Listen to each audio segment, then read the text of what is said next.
Assalamualaikum warahmatullahi wabarakatuh. Baik, perkenalkan nama saya Salsa Elsa Wulandari dengan NIM 6670230046 dari kelas 2E. Di sini saya akan memenuhi tugas UTS mata kuliah Sistem Politik Indonesia dengan dosen pengampu Ibu Eli Nurlia, SIP MSI. Baik, langsung saja saya akan menjelaskan atau menganalisis sistem politik di Indonesia pasca Pilpres kemarin. Nah, pengertian sistem politik menurut David Easton yaitu sistem politik dapat diperkenalkan sebagai interaksi yang abstraksikan dari seluruh tingkah laku sosial sehingga nilai-nilai dialokasikan secara otoritatif kepada masyarakat. Nah, sedangkan sistem politik menurut Robert Dahl, sistem politiknya itu merupakan pola yang tetap dari hubungan antara manusia serta melibatkan sesuatu yang luas dan berarti tentang kekuasaan, aturan-aturan. Nah, maka dapat disatukan itu jadi sistem politik merupakan sebuah rangkaian kegiatan atau proses di dalam sebuah masyarakat politik dalam mempengaruhi dan menentukan siapa mendapat apa, kapan, dan bagaimana. Kemudian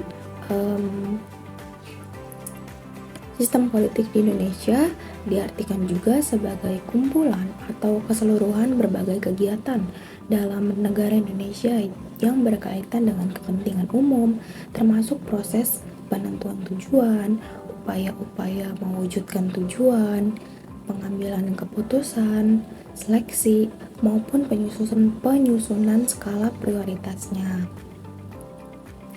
Nah, proses dalam sistem politik mencakup serangkaian tindakan pengambilan keputusan, baik oleh lembaga legislatif, eksekutif, maupun yudikatif dalam rangka memenuhi atau menolak aspirasi dari masyarakat.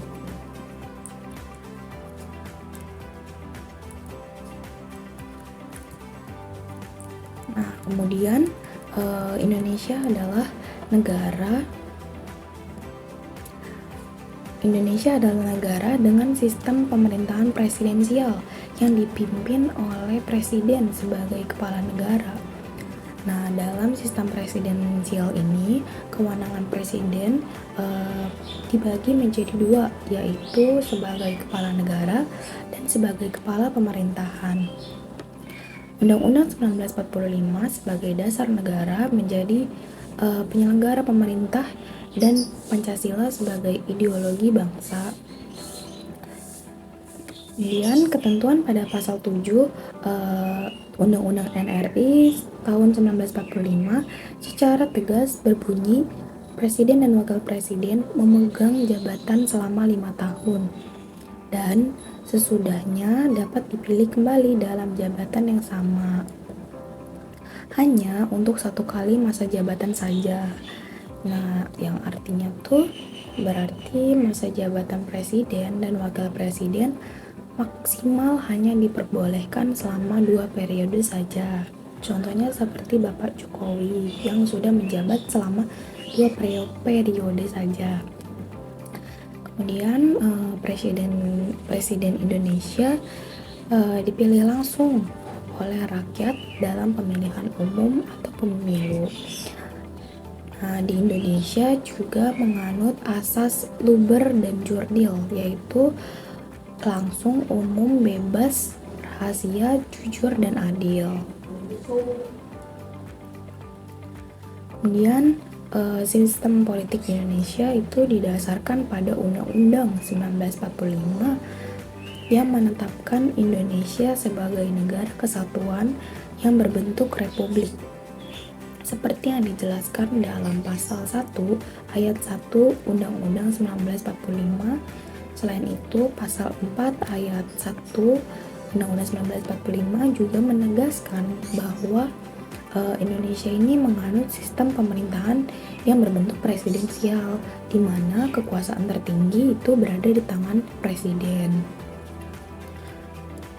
Selanjutnya itu akan membahas lebih dalam bagaimana sih proses atau bagaimana sistem politik di Indonesia pasca Pilpres kemarin atau pasca Pilpres 2024. Nah, untuk itu untuk memahami bagaimana sistem politik itu berfungsi, mengidentifikasi kelemahan dan maupun kelebihan sistem politik, kemudian kita mengevaluasi peluang dan tantangan dalam pengembangan sistem politik yang agar lebih baik, serta bagaimana cara sistem politik di Indonesia semakin lebih baik untuk kedepannya. Baik, yang pertama ada pengertian sistem politik di Indonesia. Indonesia memiliki sistem politik yang unik dan kompleks yang berkembang seiring sejarah dan perubahan sosial politik. Sistem politik itu mencakup 3 cabang pemerintahan, yaitu eksekutif, legislatif, dan yudikatif, yang beroperasi di bawah aturan konstitusi negara. Nah, politik di Indonesia didasarkan pada prinsip demokrasi, di mana rakyat memiliki hak untuk memilih perwakilan mereka. Nah, pemilihan umum diadakan secara teratur untuk memilih anggota parlemen, presiden, maupun pejabat publik lainnya. Kemudian yang kedua ada struktur dan proses dalam sistem politik di Indonesia. Jadi, struktur dan proses dalam sistem politik melibatkan partai politik, anggota parlemen, dan juga pemerintah. Nah, partai politik berperan sebagai penentu arah politik dan memberikan pengaruh besar dalam pembentukan kebijakan pemerintah. Anggota parlemen juga memiliki peran penting dalam merumuskan maupun menyetujui undang-undang. Sementara untuk pemerintah sendiri itu bertanggung jawab atas implementasi kebijakan dan tindakan yang telah ditetapkan. Nah, partai politik merupakan salah satu elemen penting dalam sistem politik, memiliki peran sebagai perwakilan masyarakat dalam proses pengambilan keputusan politik. Nah, partai politik juga memiliki peran sebagai penghubung antara pemerintah dengan masyarakat dalam memperjuangkan kepentingan publik. Nah, selain itu, partai politik juga memiliki peran sebagai agen sosialisasi politik yang mengajarkan nilai-nilai demokrasi, hak asasi manusia, dan tata kelola yang baik kepada masyarakat. Partai politik juga berperan dalam memberikan alternatif kebijakan publik yang dapat memenuhi kebutuhan masyarakat. Namun, peran partai politik dalam sistem politik di Indonesia ini tidak selalu positif. Nah, partai politik seringkali terlibat dalam praktik-praktik politik yang tidak etis, seperti korupsi, nepotisme, dan politik uang. Nah, hal ini itu dapat mengancam demokrasi dan akuntabilitas dalam sistem politik tersebut.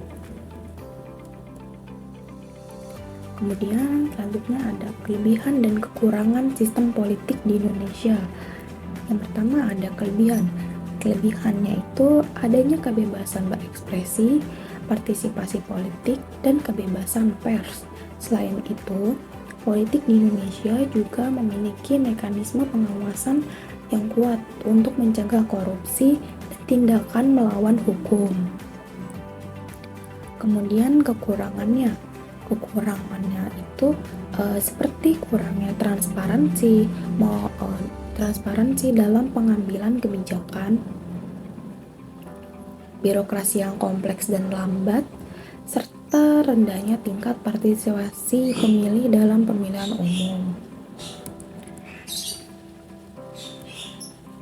Kemudian selanjutnya ini ada tantangan dan peluang dalam pengembangan sistem politik di Indonesia. Ya, tantangan yang dihadapi dalam pengembangan politik di Indonesia adalah korupsi, ketidakstabilan politik, dan konflik sosial. Namun, Peluang untuk mengembangkan sistem politik yang lebih baik juga ada, seperti meningkatkan transparansi serta akuntabilitas dan juga meningkatkan partisipasi masyarakat dalam pengambilan keputusan serta memperkuat mekanisme pengawasan untuk mencegah tindakan korupsi dan melawan hukum. Nah, hasil pemilihan umum memiliki implikasi besar terhadap sistem politik. Memilih pemimpin dan partai politik yang mereka percayai untuk mewakili mereka dalam proses pengambilan keputusan politik. Hasil pemilihan umum juga mempengaruhi stabilitas dan ekonomi negara. Nah, ketika hasil pemilihan umum menghasilkan partai politik yang kuat dan pemimpin yang terpercaya, maka stabilitas sistem politik dan ekonominya itu cenderung meningkat. Namun, ketika pemilihan umum menghasilkan partai politik yang lemah dan pemimpin yang tidak terpercaya, maka stabilitas politik dan ekonominya itu dapat terganggu. Kemudian lanjut, sistem politik di Indonesia setelah pemilu presiden 2024 akan terus mengalami perubahan maupun peningkatan, terutama dalam peningkatan konsolidasi demokrasi. Mana pemilu 2024 ini akan menjadi pemula bagi generasi muda untuk lebih aktif berpartisipasi dalam politik dan meningkatkan kesadaran politik masyarakat. Nah, pemilu kali ini juga merupakan pemilu kelima pasca reformasi dan kali kedua diselenggarakan secara serentak untuk memilih pasangan presiden dan wakil presiden sekaligus anggota legislatif. Setelah kepemimpinan pertahanan selama 2 periode, kini saatnya pergantian kepemimpinan pada kandidat baru yang diharapkan dapat memberi gairah baru pada perpolitikan Indonesia serta membawa perjalanan yang matang demokrasi yang untuk kedepannya. Nah, pasca pemilu, penting untuk membangun pondasi yang lebih kuat dalam konsolidasi demokrasi di Indonesia. Konsolidasi demokrasi merupakan tahap di mana prinsip-prinsip demokrasi sudah menjadi bagian yang kokoh dalam budaya politik dan sistem pemerintahan negara. Arah demokrasi Indonesia hingga saat ini telah mengantarkan kita pada tahap konsolidasi demokrasi, di mana pemilu tidak lagi hanya bersifat prosedural saja, tetapi substansial. Nah, hal ini itu mulai terlihat sejak pemilu pada tahun 2014, 2019, hingga 2024. Peningkatan partisipasi politik masyarakat serta pemanfaatan teknologi dan media menunjukkan penguatan konsolidasi demokrasi Indonesia. Penyelenggaraan pemilu yang sukses merupakan indikator penentu yang akan membawa konsolidasi demokrasi ke tahap berikutnya, yaitu untuk mencapai demokrasi yang matang.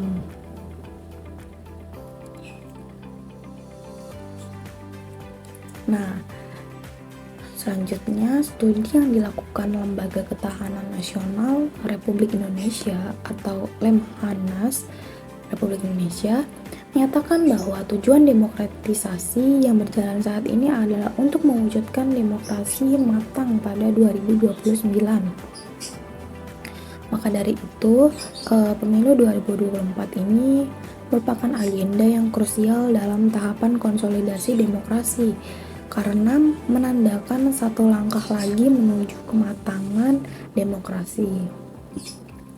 Nah, pada tahap ini juga akan terbuka peluang besar bagi perjalanan demokrasi Indonesia, karena suatu kematangan demokrasi akan diiringi dengan penguatan institusionalisasi, good governance yang optimal, dan juga kepastian hukum yang kuat.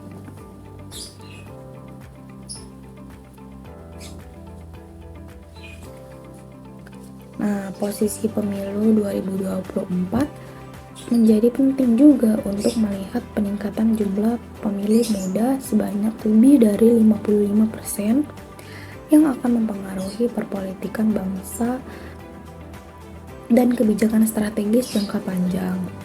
Nah, angka peningkatan partisipasi politik publik, terutama pemilih muda, terus naik semenjak pemilu 2029 hingga saat ini. Media dan teknologi menjadi faktor pendorong bagi partisipasi pemilih muda. Pemanfaatan media dan teknologi ini juga memunculkan tantangan baru dengan terbentuknya polarisasi masyarakat dalam politik dan penyebaran disinformasi.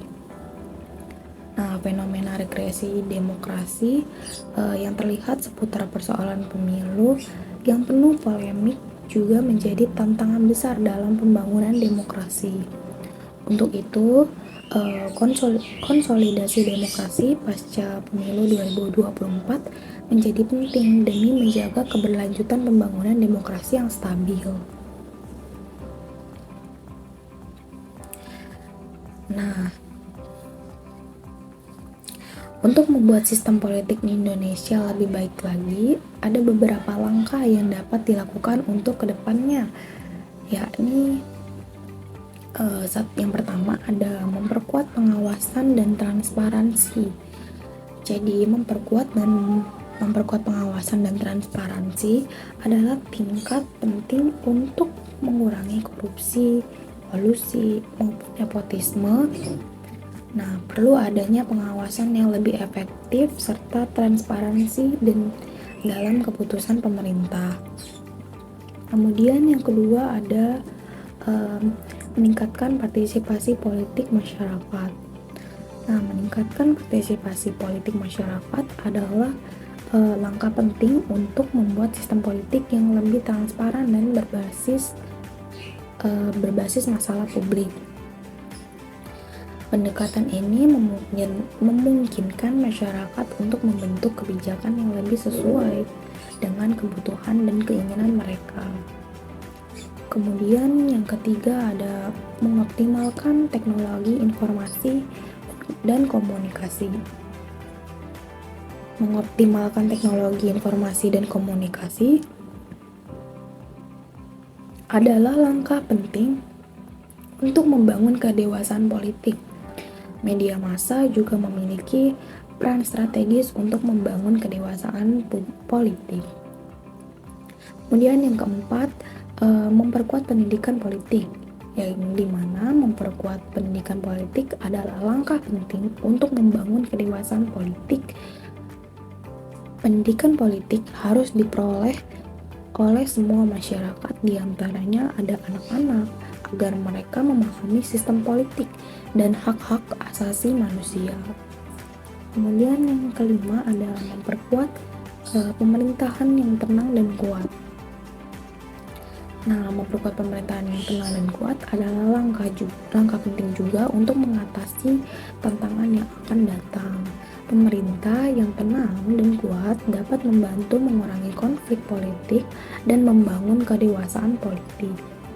Dan yang terakhir itu ada memperkuat persatuan bangsa. Nah, jadi memperkuat persatuan bangsa adalah langkah penting untuk mengurangi politik identitas yang memecah belah bangsa dan memperlambat perkembangan demokrasi. Persatuan bangsa dapat membantu membangun suatu negara yang lebih baik dan menjadi lebih harmoni. Nah, dengan komitmen dan kerjasama dari semua pihak, langkah-langkah yang tadi sudah disebutkan itu bisa atau dapat membawa Indonesia menuju masa depan politik yang lebih cerah, di mana sistem politiknya itu adil, transparan, akuntabel, serta partisipatif. Nah, jadi secara keseluruhan dapat ditarik kesimpulan bahwa Analisis sistem politik di Indonesia menunjukkan bahwa sistem politik memiliki kelebihan dan kekurangan. Peluang untuk mengembangkan sistem politik yang lebih baik ada, tetapi tantangannya juga tuh besar dengan melibatkan partai politik, anggota parlemen, pemerintah, masyarakat sipil juga ikut terlibat gitu. Nah, dalam pengembangan sistem politik yang lebih baik, Indonesia tuh dapat memperkuat demokrasi dan akuntabilitas dalam sistem politiknya. Kemudian, sistem politik Indonesia akan mengalami perubahan dan peningkatan setelah pemilu 2024, terutama dalam konsolidasi demokrasi. Langkah-langkah yang diperlukan untuk membuat sistem politik Indonesia yang menjadi lebih baik termasuk memperkuat pengawasan dan transparansi, meningkatkan partisipasi politik masyarakat, mengoptimalkan teknologi informasi dan komunikasi, memperkuat pendidikan politik, memperkuat pemerintahan yang tenang dan kuat, serta memperkuat persatuan bangsa. Nah, dengan komitmen dan kerjasama dari semua pihak, Indonesia dapat menuju masa depan politik yang lebih cerah. Mungkin cukup sekian pemaparan dari saya, kurang lebihnya mohon maaf. Wassalamualaikum warahmatullahi wabarakatuh.